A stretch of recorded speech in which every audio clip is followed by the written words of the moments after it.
Assalamualaikum warahmatullahi wabarakatuh. Kembali lagi berjumpa dengan saya, hai mahasiswa TBD. Kali ini kita akan belajar atau memahami mengenai teknologi informasi. Nah, definisinya adalah informasi teknologi atau teknologi informasi adalah teknologi atau istilah yang mendeskripsikan teknologi yang memungkinkan manusia untuk mencatat atau record, menyimpan, store, mengolah, proses, mengambil kembali, retrieve, kemudian mengirim, transmit, menerima, receive. Jadi artinya kegiatan-kegiatan yang dilakukan oleh manusia terkait dengan hal ini ada 6 ya, 1, 2, 3, 4, 5, 6 ini menggunakan alat bantu teknologi macam-macam. Nanti kita akan mengenal sesuai dengan perkembangan zamannya ya. Oke, artinya teknologi itu kan menggunakan mesin. Nah, sekarang kita akan coba bandingkan kenapa sih mesin sekarang menguasai dunia, padahal mesin itu diciptakan oleh siapa? Manusia kan? Pertanyaannya adalah lebih pintar manakah antara mesin dan manusia? Gitu kan? Nah, makanya di sini dibilang mesin versus human. Kalau kita melihat film-film zaman dahulu mengenai futuristiknya, kedepannya memang benar manusia akan dikuasai oleh mesin, gitu kan? Aneh kan? Padahal yang menciptakan mesin atau komputer itu adalah manusia sendiri. Nah, kira-kira apa yang menjadi kelebihan mesin dibanding manusia? Coba saya kasih clue ya, misalkan dari sisi apa?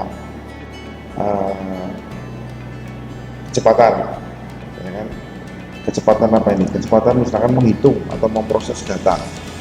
Misalkan kalian saya berikan data hitungan menghitung nilai rata-rata misalkan tinggi badan teman kalian satu kelas. Kalau menggunakan mesin atau aplikasi lebih cepat mana kira-kira? Itu ya. Kemudian dari sisi yang lain ini dari sisi kapasitas. Kalian saya berikan hafalan banyak sekali, kemudian mesin saya berikan data banyak. Kira-kira lebih menghafal siapa? Mesin atau kalian? Ya kan, kemudian mesin tidak mengenal mudi atau perasaan kan. Kalian perasaannya sedang tidak enak aja mulai terganggu kan, performa kalian dalam belajar, mungkin performa kalian dalam mengerjakan tugas. Kalau mesin cenderung lebih konsisten ya, performanya lebih konsisten.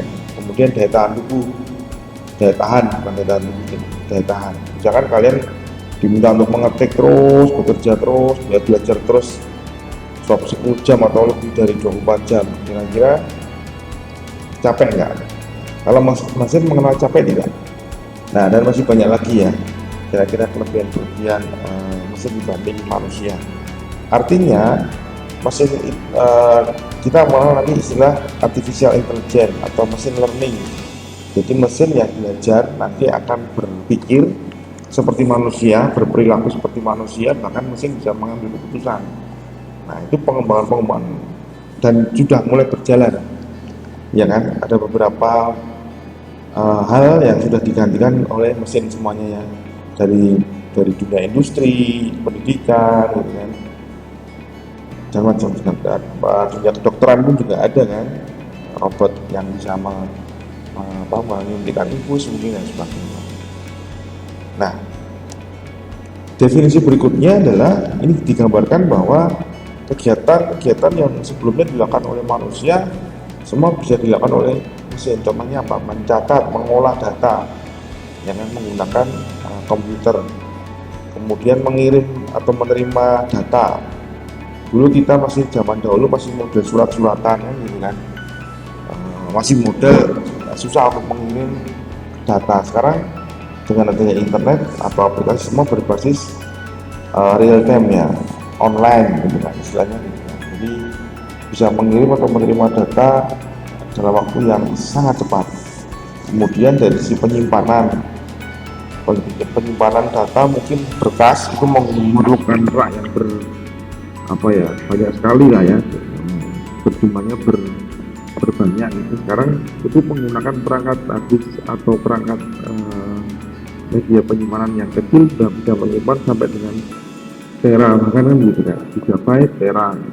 Kemudian mengambil kembali data lebih cepat kan, Dulu kalau kita mau memerlukan data ke pegawai atau apa itu kita harus masuk ke berkas, harus mulak-malik data, mulak-malik kertas, ya kan, mengecek. Sekarang mengambil data cukup hitungannya mungkin menit ya, atau kurang dari semenit. Cepat. Itulah kondisi yang ada mengenai teknologi informasi. Nah, sekarang kita akan belajar perbedaan antara data dan informasi. Data sekumpulan fenomena alam dalam bentuk angka, kata, gambar, bentuk lain termasuk di dalamnya hasil dari pengalaman, observasi, dan penelitian. Kemudian ada raw data atau data mentah. Dalam istilah komputasi, angka, karakter, gambar, atau bentuk lain yang digunakan untuk mengonversi kuantitas fisik ke dalam simbol dalam pengertian yang luas. Intinya adalah data itu fakta, apa adanya, ya kan? Tinggi badan Anda 165, 175, 172, itu fakta, itu data. Berat badan 60, 70 kg, 80 kg, itu fakta dan data berupa angka. Nanti ada juga yang berupa karakter, ada juga yang berupa gambar. Berikutnya kita mengenal namanya informasi. Apa sih informasi? Yaitu data yang diolah, intinya itu yang terstruktur hasil olahan. Jadi hasil dari pengolahan data itu berupa informasi. Nah, ini bagiannya contoh dari data mentah kemudian diproses menjadi informasi. Sebagai contoh di sini Joko tinggi badan 175, berat badan 65. Nah, informasinya adalah bahwa Kasma berhasil mempertahankan gelar juara basket antar kampus. Kenapa kok kira-kira tidak ada korelasinya? Padahal ada. Kenapa? Karena ternyata yang pemain-pemain basket yang bagus itu yang memang memiliki syarat tinggi badan paling tidak 175, gitu kan? Contoh lain, misalkan di sini ada data lagi, data mentah, ada Joko, ada Andi, tinggi badannya berapa, berat badannya berapa, ada Dina, dan sebagainya. Daftar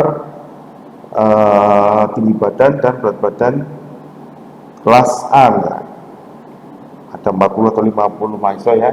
Kemudian diolah, diproses. Kesimpulannya di sini nih informasinya. Ternyata rata-rata tinggi badan mahasiswa TBD kelas A, kelas B atau kelas C berapa sih? Nah, ini diolah kan, proses menghitung rata-ratanya. Nah, itu contoh data dan informasi. Nanti kalian bisa cari contoh yang lain ya. Nah, penggunaan teknologi. Nah, sekarang kita bicara ke teknologi. Teknologi ilmu yang berkaitan dengan seni atau sains dengan pengaplikasian pengetahuan ilmiah ke praktis. Jadi teknologi itu mentransformasikan antara ada unsur ilmu, ada seni atau sains yang pengetahuan itu ke dalam bentuk hal yang lebih praktis, ya kan? Nah, aplikasi praktis dari sains dalam bentuk industri dan bisnis, contoh pengaplikasian sains yang dalam bentuk industri, artinya dia akan memiliki tingkat performa yang bagus, ketelitian yang banyak hal yang akan meningkat, kecepatan prosesnya kan gitu kan. Kemudian ketepatannya gitu. Dulu Anda menghitung atau mungkin orang tua kalian belum ada teknologi masih menghitung apa ya, gaji misalkan, petugas gaji menghitung satu persatu gaji karyawan. Sekarang sudah tinggal atau mentransfer gitu kan. Dulu masih modelnya kalau zaman saya masih SD itu pakai wesel atau apa ya, kantor pos itu ya, itu berhari-hari gitu. Sekarang dengan hitungan menit Anda sudah bisa menerima transfer dari orang tua, ya kan? Nah, contoh lain penggunaan teknologi yaitu zaman dulu ada ilmu pengetahuan mengenai gelombang suara, ya kan, dapat diubah menjadi listrik dan sebaliknya. Pemanfaatannya di saat ini muncullah yang namanya telepon, ya kan? Namun zaman dulu telepon itu masih sifatnya analog ya, artinya perlu media transmisinya harus dibangun. Nah, sekarang ada pengembangan berikutnya lagi, contoh teknologi tentang vehicle atau kendaraannya. Zaman dulu belum ada kendaraan pintar atau kendaraan canggih. Nah, sekarang penggabungan komponen-komponen sistem-sistem subsistem ini digabungkan menjadi sebuah mobil modern atau smart car, ya kan sekarang udah mulai berkembang ya smart car. Bahkan di negara tertentu mungkin di Dubai atau apa itu sudah ada taksi yang tanpa sopir. Jadi taksinya itu mobilnya itu bergerak sesuai dengan tipe serta tujuannya. Nah, teknologi informasi juga diawali dari berbagai macam hal kan. Ini ada unsur apa ini? Gambar, goresan, seni lah ya. Kemudian dikirim dalam bentuk telegraf atau arsip dan sebagainya. Nah, pemanfaatan teknologi informasi akhirnya menggunakan PC. Dulu kita bisa mengolah data, kemudian muncullah seluler atau telepon yang nirkabel, itu menggunakan HP atau wireless ya. Kemudian juga bahkan bisa mengirim fax juga, mengirim surat lewat fax. Jadi teknologi terus berkembang, pemanfaatan itu otomatis kan lebih cepat, lebih praktis. Mengapa informasi dibutuhkan? Dasar pengambilan keputusan karena sangat berperan sekali, apalagi pada manajerial atau orang-orang yang sebagai pengambil keputusan itu memerlukan informasi. Kenapa? Kalau tidak memiliki informasi, keputusan yang diciptakan atau keputusan yang dikeluarkan itu bisa jadi tidak tepat, ya kan? Contoh di masa pandemi ini, gitu kan? Kebutuhan tenaga medis untuk pandemi. Nah, pemerintah pastinya memerlukan data informasi yang pertama tentang penyebaran COVID itu yang paling banyak di mana, akibat dari atau korban-korban yang paling banyak, ya kan. Kemudian yang kedua memerlukan data mengenai tenaga-tenaga medis yang paling banyak tersebar itu ada di mana. Akhirnya kan tenaga medis itu ditugaskan di daerah-daerah tertentu yang memerlukan tenaga medis atau memerlukan juga peralatan medis, kan gitu kan.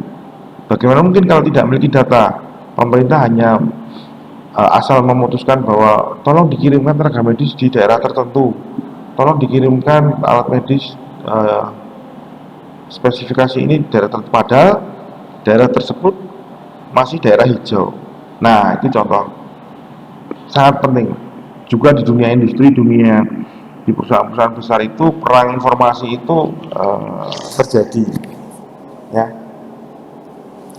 Nah, sumber informasi, kita bicara mengenai sumber informasi bisa diambil dari pustaka dalam bentuk ilmiah, media cetak, media massa yaitu cetak, radio, TV, YouTube, bahkan gitu kan, media sosial juga kan. Kemudian lisan berupa wawancara, telepon, kemudian ada tulisan. Jadi sumber-sumber informasi itu kan dari beberapa hal tadi itu. Kemudian, nah perangkat bantunya kalau dulu itu manual berupa pensil atau pena dan kertas untuk memproses atau mendapatkan informasi dari sumber tadi kan. Kemudian ada mesin mekanik, mesin ketik, lebih berkembang lagi. Kemudian ada alat telekomunikasi, terus berkembang lagi. Kemudian ada alat elektronik, komputer dalam berbagai bentuk, ya kan, sampai dengan sekarang sudah semakin maju lagi, canggih lagi ya.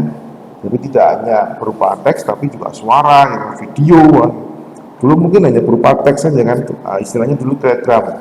Saya mungkin belum pernah membayangkan ya telegram seperti apa, menerima telegram. Dulu masih sifatnya telegram dan itu masih mahal, hitungannya huruf atau kata kalau tidak salah. Jadi biasanya telegram itu mengirim suatu berita yang lebih sangat penting karena benar-benar per kata itu dihitung, sehingga tidak seperti sekarang mengirim jurnal, mengirim tulisan yang berlembar-lembar gitu. Nah, telegram itu bukan maksimal ya, rata-rata cuma 1 lembar. Nah, sekarang bahkan sudah bisa mengirim video ya, video real time gitu kan, termasuk suara, audio, video. Kita lihat dari cara olah data, perekaman awal originalnya, kemudian pengklasifikasian, penyusunan pengurutan, penghitungan, penyimpanan. Jadi ini beberapa cara mengenai pengolahan data. Seperti di Excel itu kan ada di sortingnya, pengurutan, penghitungan, kalkulasi, penyimpanan, storing, kemudian cara pengambilan kembali, retrieving, perbanyakan copying, penyampaian. Semuanya itu bisa dilakukan kan di menggunakan teknologi sekarang ini kan. Perekaman juga bisa menggunakan beberapa macam aplikasi. Pengklasifikasian juga bisa pengolahan data gitu ya. Cara olah data, misalkan data mahasiswa, perekaman awal pengumpulan data mahasiswa, ya kan. Kemudian dapat diklasifikasikan. Misalkan kita mau melihat data berdasarkan fakultas atau jurusan tertentu, kemudian diurutkan berdasarkan nama, menghitungkan jumlah mahasiswa atau jumlah rata-rata IPK di angkatan tertentu, ya kan. Semua pengolahan data ini bisa dilakukan, termasuk pengolahan data yang ada di bank darah, ya kan. Jumlah pendonor gitu kan, kemudian jumlah golongan darah berdasarkan klasifikasi, ya kan, golongan darah klasifikasi golongan A, B, O, AB gitu kan. Nah, itu bisa cepat kan. Itu mungkin tugas kalian juga nanti bisa jadi ke bagian pengolahan data. Kemudian cara olah data yang berikutnya penyimpanan, storing, simpan ke pusat data komputer. Misalkan bayangan kita harusnya sekarang ini kita tidak perlu susah memonitor penyimpanan data stok bank darah, stok apa ya, stok darah ya, atau penyimpanan data mengenai data-data pendonor dan sebagainya. Kemudian cara pengambilan kembali, retrieving, data dapat diambil untuk diolah kembali. Ada perubahan data, penambahan jumlah dan mahasiswa itu sangat mungkin dilakukan. Perbanyak, dulu kita mau perbanyak aja masih menyalin ya, zaman dulu istilahnya, mungkin kalian nggak ngalami. Zaman dulu saya itu namanya menyalin karena belum ada mesin fotokopi, ya kan, belum ada scanner, apalagi belum ada printer juga, menyalin. Jadi kalau pengen menduplikasi itu ya menulis ulang. Sekarang tidak perlu dengan perangkat apa, contohnya untuk memperbanyak dokumen ada mesin fotokopi gitu kan, ada scanner dalam bentuk file, kemudian bisa dicetak ulang, printer. Penyampaian, distribusi disampaikan sebagai informasi. Betul, dulu masih menggunakan penyampaian informasi itu bisa jadi sangat manual. Sekarang sudah sangat cepat ya, bahkan informasi itu begitu cepatnya. Ketika informasi ya lucu. Nah, sejarahnya ini dari tahun kurang dari 1800 petani, manusia dan tanah, peralatan masih berupa tangan kan gitu kan. Sekarang sudah mulai abad industri, semuanya sudah mulai menggunakan perangkat alat bantu, yaitu mesin. Ya kan, manusia dan mesin, peralatannya adalah mesin. Nah, apa kira-kira nanti tugas kalian adalah di dalam diskusi itu hal-hal apa yang sekarang sudah dikerjakan atau dilakukan atau dihandle oleh teknologi informasi. Kalian bisa ceritakan ya. Berikan satu contoh mengenai, ceritakan itu suatu hal yang dulunya dilakukan secara manual seperti apa, kemudian dilakukan secara modern seperti apa, dan hasilnya apakah lebih baik atau lebih buruk. Nah, nanti kalian bisa komentar, saya buatkan kolom untuk tugasnya, kalian jawab pertanyaan itu ya untuk diskusi. Oke, kemudian di abad informasi ini suatu masyarakat di mana lebih banyak orang bekerja dalam bidang penanganan informasi daripada bidang pertanian dan industri, betul kan?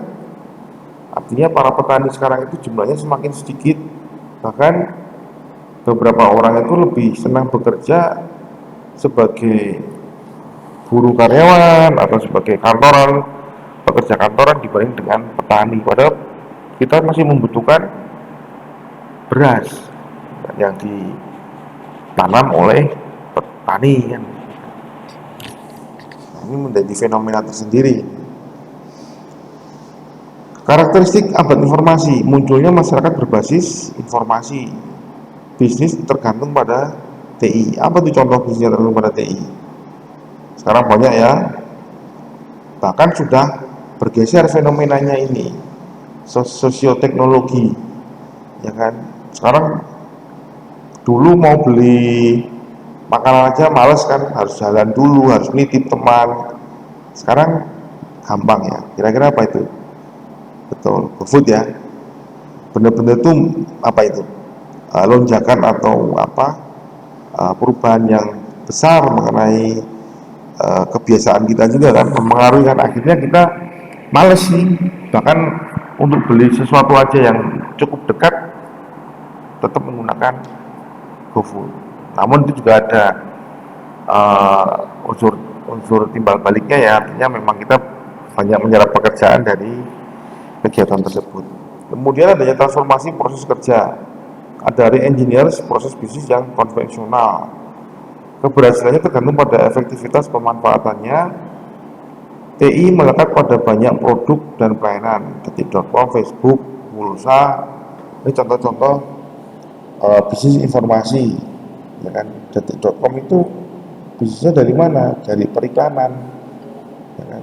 Dia memberikan informasi yang bagus, yang cepat, orang lebih cepat tahu informasi yang terkini. Akhirnya orang itu kan sering mengunjungi detik.com. Nah, tempatnya ada peluang nih, perusahaan-perusahaan yang pengen promosi atau menawarkan sesuatu bisa menampilkan di detik.com. Akhirnya ada suatu proses bisnis di situ. Nah, sekarang bicara tentang komponen IT atau TI, yaitu hardware, software, firmware, brandware, infoware. Hardware contohnya adalah mouse, keyboard, monitor, gitu kan, printer dan sebagainya. Gitu. Software itu adalah contohnya game, Windows, Office, aplikasi-aplikasi yang lain. Firmware, instruksi disimpan permanen dalam RAM. Jadi beberapa aplikasi yang ditanam di dalam RAM. Kemudian brandware itu adalah manusia sendiri, bisa sebagai programmer, user, sistem analis dan sebagainya. Itu brandware yang terkait dengan IT. Infoware, petunjuk penggunaan aturan-aturan. Kesimpulannya yaitu sejak dulu manusia butuh informasi hasil olahan data, kemudian komponennya adalah tadi hardware, software, firmware, brandware, dan infoware. Ya, nanti kan kita bahas teknologi, penggunaan teknologi di bank darah. Kira-kira kalian bisa nggak? Tapi penggunaan dalam hal ini penggunaan teknologi informasi ya, bukan penggunaan teknologi untuk pengambilan darah, itu di luar dari kompetensi saya. Jadi saya lebih fokus ke pengembangan atau penggunaan teknologi informasi di bank darah. Oke, kita kembali ke materi, nanti kita lanjut ke materi berikutnya. Sampai jumpa lagi. Terima kasih. Kita lanjutkan untuk materi berikutnya pada TM ini. Saya contohkan di sini, saya menggunakan hasil penelitian mengenai sistem atau alur yang ada di terkait dengan bank darah ya. Sebetulnya ini juga terkait dengan perancangan sistem ya. Jadi sebelum seorang akan merancang sistem, dia harus tahu bagaimana prosedur-prosedur atau alur kegiatan subsistem yang ada di UPTD, ya, UPTD ya. Ini transfusi darah mungkin atau PMI dan sebagainya. Sebagai contoh seperti ini. Ini prosedur sistem donor darah. Yang pertama, ketika ada pendonor, petugas memberikan formulir donor kepada pendonor. Kemudian pendonor mengisi formulir donor. Langkah berikutnya, petugas administrasi menginput data donor. Data donor dikirim kepada dokter. Kelima, perawat melakukan pemeriksaan HB dan golongan darah jika memenuhi persyaratan. Perawat melakukan pengambilan darah jika tidak, donor dibatalkan dan hasil pemeriksaan diarsipkan. Setelah selesai, dokter akan memberikan hasil pengambilan darah kepada petugas administrasi. Setelah itu, petugas memberikan kartu donor kepada pendonor. Nah, uraian langkah-langkah sederhana ini kemudian di convert atau diterjemahkan dalam bentuk flowchart kira-kira seperti ini ya. Nah, di mata kuliah ini pun juga kalian nanti akan belajar juga mengenai flowchart ya, di RPS-nya setahu saya seperti itu. Sehingga untuk mengetahui flowchart, kalian pertama harus tahu simbol-simbolnya flowchart itu sendiri, ya kan? Kemudian kalian bisa pelajari seperti ini. Coba kita analisa ya, dari uraian ketujuh langkah di atas, kita mulai dari siapa? Dari petugas administrasi. Di sini simbolnya adalah staff. Apa yang dilakukan? Aktivitas apa yang dilakukan oleh petugas administrasi? Memberikan formulir donor. Nah, simbol seperti ini apa ya, jajaran ginjang atau jajaran ginjang mungkin ya. Ini simbol proses yang dilakukan secara manual, yaitu memberikan formulir donor. Kemudian formulir donor simbolnya dalam bentuk seperti ini. Ini berkas. Simbol flowchart seperti ini dalam arti berkas, yaitu formulir donor. Ya kan, diarahkan ke siapa? Ke pendonornya. Pendonor menerima formulir donor, kemudian aktivitasnya atau prosesnya berikutnya dia mengisi. Nah, aktivitas manual inilah yang nanti disimbolkan seperti ini lagi, mengisi formulir. Nah, kemudian setelah mengisi formulir, apa yang dilakukan? Formulir donor yang terisi, artinya kan berkas lagi kan, berkas yang telah diisi tadi akan menjadi berkas yang terisi, diserahkan ke petugas, ya kan, dalam bentuk formulir donor yang terisi. Oke. Kemudian oleh petugas administrasi diproses lagi secara manual, menginputkan data pendonor, ya kan? Nah, sebetulnya kalau sistem sudah dimulai di sini lewat aplikasi ya, tapi ini masih desain secara manual. Kemudian hasilnya adalah berkas data pendonor, ya kan, atau kartu pendonor kan gitu kan. Kemudian diarsipkan. Nah, ada yang diarsipkan, kemudian diproses oleh perawat, ya kan. Data pendonor tadi diserahkan ke perawat untuk diproses, melakukan pemeriksaan HB dan golongan darah. Nah, pertanyaan berikutnya ada kondisi di sini. Setelah dicek darahnya untuk mengetahui HB dan golongan darahnya, ada dua kondisi kita lihat di sini, ya kan. Persyaratan pemeriksaan HB, jika memenuhi persyaratan, perawat melakukan pengambilan darah. Jika tidak, donor dibatalkan. Nah, di sini sesuai syarat nggak? Kalau sesuai syarat berarti sudah ini true, ini false, ini true. Kalau true itu berarti sesuai dengan syarat, hasil pemeriksaan memenuhi, dilakukan apa? Pengambilan darah. Kemudian dicatatkan ke berkas atau formulir pengambilan darah, kemudian oleh perawat dikembalikan ke petugas administrasi untuk dicatatkan, diarsipkan, kemudian pemberian kartu donor. Kartu donor diserahkan ke pendonor dan selesai, itu prosedurnya. Jika tidak memenuhi, kembali lagi tadi yang memenuhi ini true, ini harusnya false, huruf F. Hasil pemeriksaan tidak memenuhi, diarsipkan, kemudian memberikan hasil pemeriksaan dalam bentuk formulir hasil pemeriksaan ke pasien karena ditolak, gitu kan? Bukan ke pasien, ke pendonor maksud saya. Ditolak, kemudian pendonor diarsipkan. Itu prosesnya ya, diambil dari langkah-langkah seperti ini. Nah, biasanya setelah membuat desain seperti ini, programmer atau pembuat sistem akan memahaminya.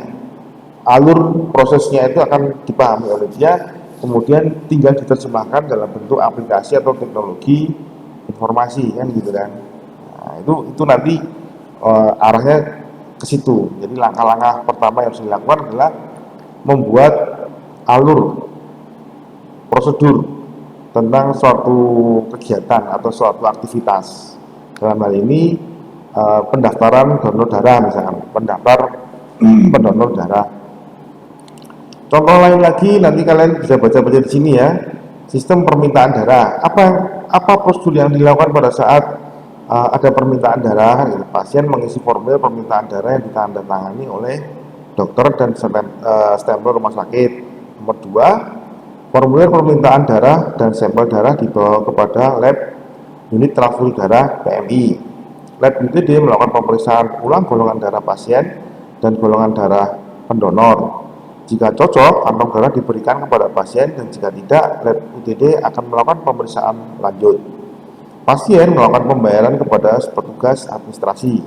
Petugas administrasi mencatat pembayaran, setelah itu bukti pembayarannya diberikan kepada pasien.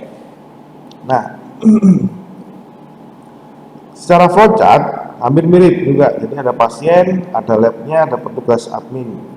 Nah, ini sepertinya lebih kompleks lagi. Coba kalian amati di situ ya. Gambar di sini mulai dari start, kemudian memberikan formulir permintaan darah, kemudian formulir permintaan darah diberikan ke pasien, pasien mengisinya kan, mengisi formulir, hasil isian formulir itu kemudian disampaikan ke lab UTD PMI, kemudian formulir permintaan darah dan sampel itu dicek sampel darahnya cocok tidak antara permintaan golongan darah pendonor atau stok darahnya dengan pasien yang akan diberikan darah. Jika ya, maka hasil pemeriksaan cocok, memberikan darahnya, kemudian kantong darah yang diberikan kepada pemohon darah tadi kan, atau pasien. Pasien meminta, kemudian ada proses melakukan pembayaran, kemudian selesai, kemudian yang diarsipkan. Kalau berikutnya telah membayar uang di sini, ini dilanjutkan ke sini. Jadi bacanya ini kan simbol 1. Setelah membayar uang kemana? Ke petugas admin. Nah, petugas admin menerima uang, kemudian mencatat pembayaran, kemudian bukti pembayaran yang dibuat oleh admin itu diserahkan lagi ke pasien sebagai bukti pembayaran dan selesai. Kemudian ada bukti pembayaran lagi yang duplikat. Ini simbol slip pembayaran yang mungkin 2 lembar atau 3 lembar itu ya. Satu diberikan kepada pasien atau pemohon darah, peminta darah, satu lagi diarsipkan. Nah, sama juga ini pada saat nanti mau ditransfer ke dalam bentuk teknologi informasi atau aplikasi, desainnya ini sudah jelas dulu, alurnya itu sudah harus jelas. Sehingga nanti perancangan berikutnya sistemnya seperti ini lebih dalam lagi, anak-anak IT sampai dengan tahapan seperti ini. Mungkin kalian kalau pengen lihat dia terbaca-baca juga tidak ada salahnya. Artinya pada saat nanti di tempat kerja kalian nanti ke depannya, mungkin kalian punya ide untuk membangun aplikasi atau membangun suatu teknologi informasi, bisa menjadi satu tim untuk membangun atau merancangnya dengan langkah-langkah yang pernah saya berikan di sini ya. Ini ada DFD level 0, kemudian nanti ada DFD level 1 dan seterusnya sampai dengan ini desain database-nya. Sampai dengan relasi antar tabelnya. Berapa sih tabel yang dibutuhkan? Nanti ada juga istilah di dalam tabel itu berapa entitasnya, fieldnya. Entitasnya tabel, berapa fieldnya atau nama-nama kolomnya, ya kan? Sampai dengan ini. Di jurnal berikutnya yang jurnal nomor 2, ini juga diambil dari penelitian sebelumnya mengenai perancangan sistem informasi bank darah hidup untuk mempercepat penyediaan calon penyumbang darah dengan ketepatan yang tinggi. Jadi penulis ini melihat kebutuhan bahwa untuk mempercepat calon pendonor dalam mendaftar itu apa yang bisa dibantukan di sini. Nah, ternyata beliau membuat perancangan teknologi informasi yang bisa dalam bentuk SMS. Ya. Nanti kalian baca di sini kebutuhan perangkatnya apa, perancangannya seperti apa, ini alurnya, aturan prosedurnya, kemudian ini permintaan darahnya hampir sama dengan flowchart tadi. Nah, ini teknologinya dia menggunakan teknologi SMS kalau nggak salah ini. sebentar ya. Dia DFG. Nah, desain penulisan pesan SMS. Jadi dia menggunakan teknologi short message service, ya kan. Jadi bisa sih dikembangkan. Jadi kalian berpikir kritis, misalkan nanti kita diskusikan di lembar pertanyaan saya, kira-kira pemanfaatan teknologi apa yang bisa diterapkan, diimplementasikan di UTD, unit transfusi darah, mungkin di PMI, mungkin di rumah sakit kan gitu kan. Barangkali sekarang menggunakan Android. Nah, gimana sistem kerjanya?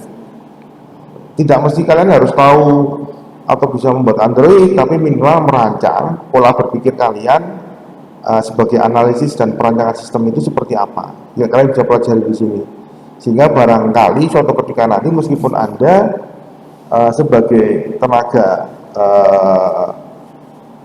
teknis untuk pengambilan darah atau seperti apa, barangkali nanti juga bisa sebagai manajerial atau perancang sistem kan gitu kan, yang tahu tentang alur atau semua prosedur yang ada di sekitar UTD atau unit transfusi darah. Banyak sih pengembangan pemanfaatannya. Monggo nanti kita diskusi lewat pertanyaan. Nanti kalian bisa sampaikan di virtual class kita. Oke, gitu aja mungkin. Jadi bagaimana cara kita tahu kegiatan atau apa saja yang terjadi di seputar UTD, PMI maupun sebagainya. Kita mulai banyak membaca dari hasil penulisan artikel atau penelitian orang, karena peneliti itu biasanya juga dia terjun langsung ke lapangan ya. Nah, kita tidak mesti harus terjun langsung ke lapangan, tapi kita bisa membaca hasil penulisan para penulis itu, sehingga kita bisa tergambarkan kira-kira di dalam organisasi bank darah itu apa aja yang terjadi, teknologi-teknologi yang sekarang terbarukan itu apa aja yang terkait dengan teknologi informasi. Apalagi ya, kalau teknologi pengambilan darah mungkin lebih banyak ke arah perangkat ya kan, atau mungkin jalur teknologi suntikan yang otomatis mungkin seperti itu. Nah, mata kuliah kita ini kan terkait dengan sistem informasi atau teknologi informasi. Teknologi apa yang bisa mendukung informasi berjalannya alur atau prosedur yang ada di sekitar PMI atau UTD, unit transfusi darah. Ya, kalian coba berpikir ya.